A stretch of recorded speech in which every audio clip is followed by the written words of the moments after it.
Hey man, so I watching the comments on the militia videos, and you guys really help me out a lot because you pretty much tell me what the next video should be.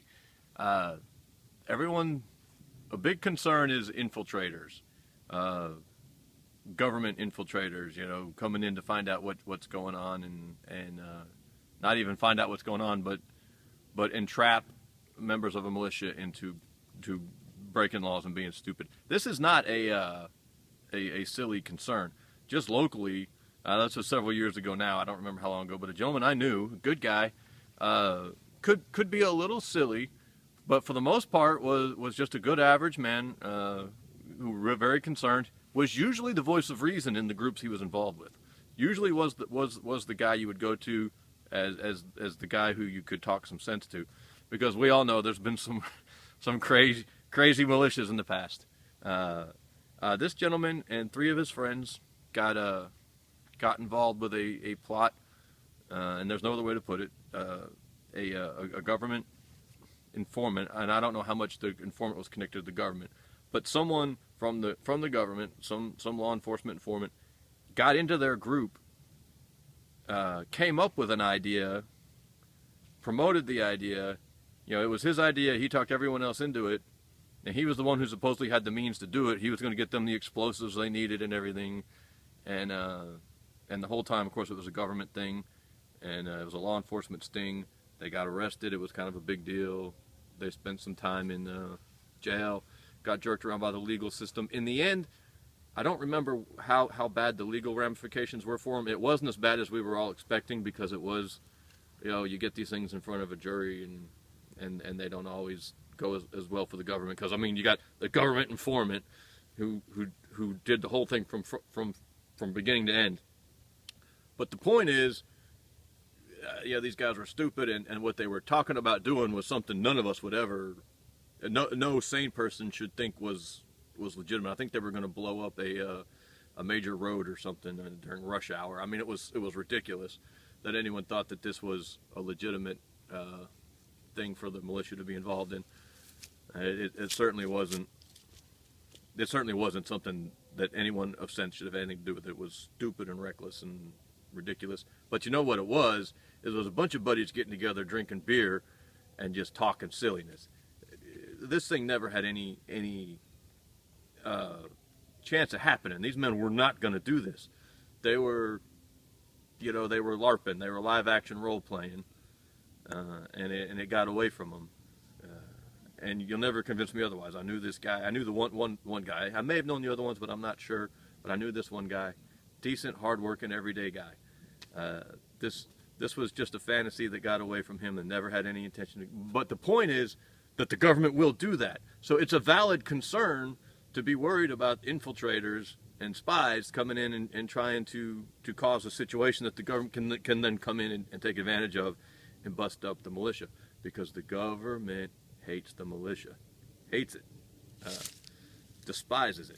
Because why? Because in a country where there's a vibrant, functioning militia, there's no room for a tyrannical government. It can't happen. You know, the government cannot amass enough resources to oppose the entire armed male population of a country. They can't do it. You know, the whole point of a government, the whole way a government becomes tyrannical is that it coalesces and gets and concentrates violence and power in its hands, and no one else has any. Government's weak and ineffectual for the most part. It has to weaken everyone else for it to be able to be powerful. So yes, the government is always going to be opposed to the militia. But at the same time, I sit here and I think about it, and I think, you know, this seems pretty easy to counteract, you know? When someone shows up from outside who says he has explosives and he wants you to blow something up, okay, we now know who our infiltrator is. I don't even think you should get rid of the guy. I think you should bring him in and make him feel at home, because as long as he's there, you know how they're watching you, and you know what's going on. You know, keep your friends close and your enemies closer. I realize that this happens. I'm not saying that it's nothing to even think about or worry about, but the remedial action, the way to fix it is don't be stupid. Should the government be doing those things? Absolutely not. Because you know what? Those things can get away from you. The Oklahoma City bombing was just that sort of thing, and it got away from the government. They had no intention of letting it go that far. They thought they were going to be able to swoop in at the last second and stop it and have this big public relations coup and get the crime bill passed and be heroes. And it got away from them, and a bunch of people died, including children. So no, the government should not be doing this stuff. It's stupid and it's reckless. And it will backfire like it did in Oklahoma City. That's a whole different video. If I get off on that, my head will start vibrating. I'll get so angry. But anyway, let me get back on track. So yes, if you want to get vocal about the militia, is the government going to look at you? Yes. Are they going to look for ways to trip you up? Very possibly. Not on my level, not on the little, 2 or 3 guys meeting once a month or so trying to figure out a way to make it happen. They don't care about me. But if it started getting successful and there started being a viable alternative to the governmental violence, yes, they would get very scared very quick. But just don't plan to blow anything up. Those 4 guys here locally, that they were targeting a big intersection in Atlanta. That didn't affect the struggle against governmental tyranny. I mean, it was stupid. It was the dumbest idea I've ever heard in my life. If you were going to do something, direct action, that's not what you would do. It was ridiculous on both sides. For the government to go in there and do that to them, and for those men to fall for it, especially that one guy I knew, he was smarter than that. I haven't seen him in years. If I could, look him in the face and talk to him, I would tell him the same thing. He would know. I wouldn't have to tell him. He would look at me and say, "Yeah, that was dumb." But so you're right, man. It's something that has to be thought about. But we can't be afraid of stuff. We can't be afraid to do the right thing because the bad guys are out there doing the wrong thing.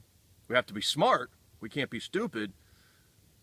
But you know what? They're not that smart. They're not that creative. They do the same thing over and over and over and over and over and over and over. They don't have ideas they believe in that inspire them. They've got at the top. Now I know there's guys down in local law enforcement and even the operators in federal law enforcement who believe in what they're doing, and they believe in law and order, and they believe they're doing the right things for the right reasons. You never want to get too hard on the guys on the lower end of the operation, because we can all make mistakes. We can all lose sight of the end objectives. We can all just evaluate things through different lenses. Oh, I know I'm making this compromise, but it serves this purpose. You can be a good moral person and still be involved in federal law enforcement on the lower levels. I don't think you can at the upper levels, maybe so much, but there you go. But these people don't have these at the upper levels. The ones who are making the strategy don't have these ironclad beliefs that drive them, other than self-interest, other than the amassing of power. They don't have these grand ideals because you can't. You couldn't be involved in that system if you had grand ideals and high-minded aspirations and everything. It's a hard, dirty business that requires compromise, and everything about the system is corrupt, and it ends up corrupting you. So there you go. But my point is being, will there be an attempt to infiltrate your militia? Yes. Will there be an attempt to derail your militia? Yes. But you got to remember what a militia is. You're not making this super secret terrorist cell that's going to act against the government.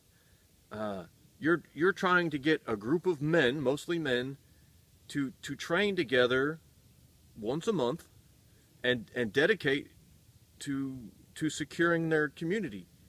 That's it. If you have enough of these cells, if you get enough of these things organized, the federal government shrinks by itself. It shrinks. You don't have to do anything against it, because it cannot counteract that institution, that organization. It's too big. It's like water. It's like punching water. You try to punch water and it just envelops your hand. You don't hurt the water, or wind. You remember the old fighting styles and the old silly games and stuff. Earth, wind, fire. Government's fire. Militia's wind.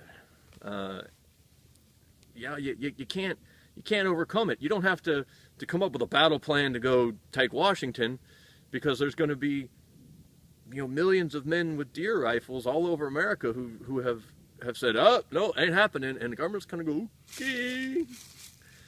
I mean, they won't admit that, but just look what happened in Oregon, and I know there's lots of problems with the Oregon thing, but the government didn't go in there with guns blazing. Why not? I mean, they knew they could. They knew they could win that battle. They could go in with tanks and just, you know, it turned out to be, part of the reason was like half the guys in there were federal informants. So I guess they didn't want to kill their own. But why did they choose to put federal informants in there instead of just pushing the confrontation? Because they know, ultimately, that they don't have the horsepower to take on everybody. You know, you can't rule an entire nation that hates you and opposes you and wants you gone. So that, in and of itself, was sort of an endorsement of the militia concept, the general militia concept, not the crazy, you know, terrorist cell, you know, organized to overthrow the government militia concept that they say we are, that we're not. That's kind of a dead end, I think. I think it's been proven to be a dead end because it hasn't worked. So we need to go back prior to that to the militia that existed when this nation was founded, and even before its founding, that held a massive tyrannical government at bay for hundreds of years. And it wasn't until, think about it, now the militia, as we know it, was undone in 1916. You know, when did crazy government start happening? About that same time. It wasn't like 2 years later or 4 years later after that Prohibition came into play. You know, with the standing down of the militia, all kinds of weirdness started happening in the nation. You do with that what you will, but to me it is not coincidental. Anyway, there we go. We appreciate you, men. Look forward to seeing your comments on this one.